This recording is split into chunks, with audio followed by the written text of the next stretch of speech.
This record was a very collaborative effort. There were a lot of people involved. There's never a grand overview scheme to what we do. I just do what I like as far as music goes. I think some of the fans are very upset when I say that it's a character and I'm playing a part, you know. It's like, friends tell me I should try it between earth and sky. Oh, I know that I would like to do the mile high. When you started, in a way, when Blondie kind of came about, it exploded. You weren't an ingenue there. It seemed you'd come out kind of fully formed. I wasn't really an ingenue. Exactly. You knew what you were doing. Were you aware that you were completely different to anything anyone had ever seen? I guess so. You know, I certainly had an idea about, what I wanted to do.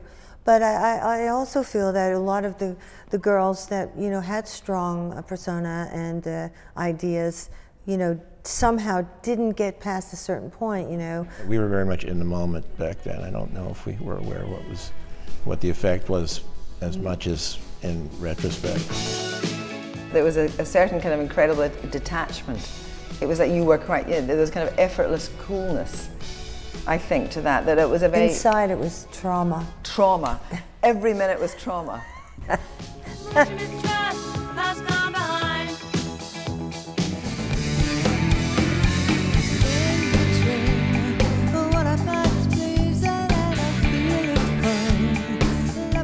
Did you ever think you'd still be touring? No. In your 60s, in your late 60s? It's the same answer as previously, which is we were very much in the moment. I don't think anybody was thinking ahead. But also, when we were kids, the only people in their 50s and 60s were jazz and blues musicians. There were no pop musicians who were that old. Rock and roll is a young form. When you were young, I read that you had actually thought perhaps that you had been Marilyn Monroe's daughter. Yeah, but I don't think that I was ever young, actually. I think that I've always been old. When I met her, she was 26, I think. And there was a really big deal when Cream magazine outed her as being 33 years old in the beginning of our career, and that was like, whoa, I just flashed my underpants and away you went. Took care of that.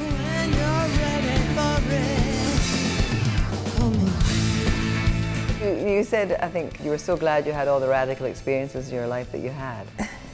Does that also include you've talked about this a lot, I know, but the kind of the drugs period? Are you glad in a way you had that? Is that still something that you don't regret? I think I regret certain aspects of it, for sure. But it's part of, definitely part of the culture and the times. And I certainly think I was, of a mind to experiment. And I think that I still am, perhaps not in the drug world, but I think experimentation and trying things is something that's deeply rooted in me. And the problem with drugs and smoking pot every day is that it makes everything have the same importance. The little things are as important as the big things, and I don't know if that's a good mental state to be in. Chrissy. Chris. Chrissy. What are we doing next? Chrissy. Chris. What? Chrissy. We're going to do Rapture. After the guitar solo, what do you want to do? You want to bring it down? How do you want to do that? You never do it the same way twice. I don't know.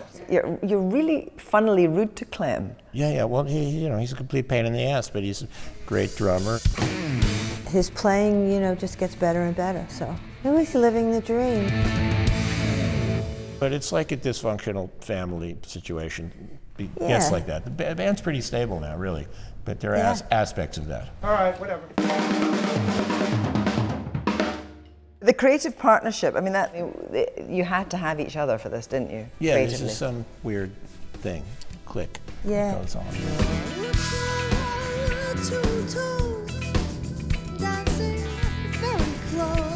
And so when you actually split up romantically, did it not make any difference at all to your work?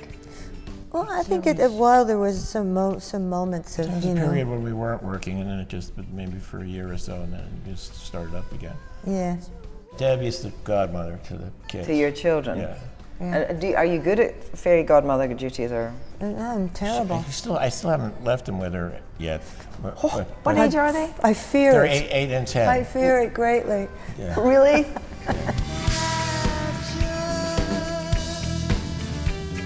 You've had a life in rock and roll. Do you feel that you're a lifer? That has been, in a sense, that has been the entire focus of your life? God forbid we're on death row. I mean, Yeah, no. we're lifers. You know, I don't know if we'll retire ever. I keep hearing that, you know, as soon as you retire, you're dead in 5 years. You got to keep working. So.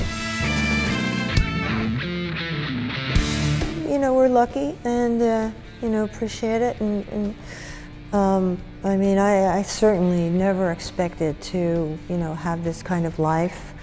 I don't know if my kind of life actually existed when I was a child. There was nothing really to pattern myself about. I think, you know, I knew that I wanted to perform, and, you know, I think originally as a little girl I said, I want to be a movie star. My ideas probably were always very visual, and that I think has attributed to me, you know, sort of creating this Blondie persona.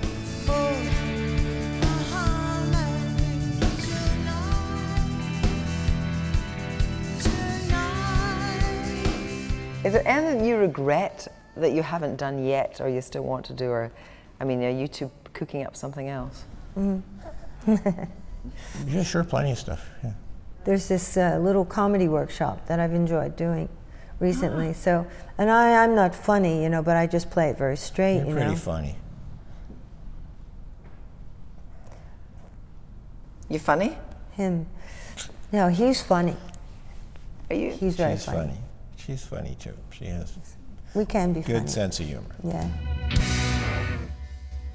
That was nice.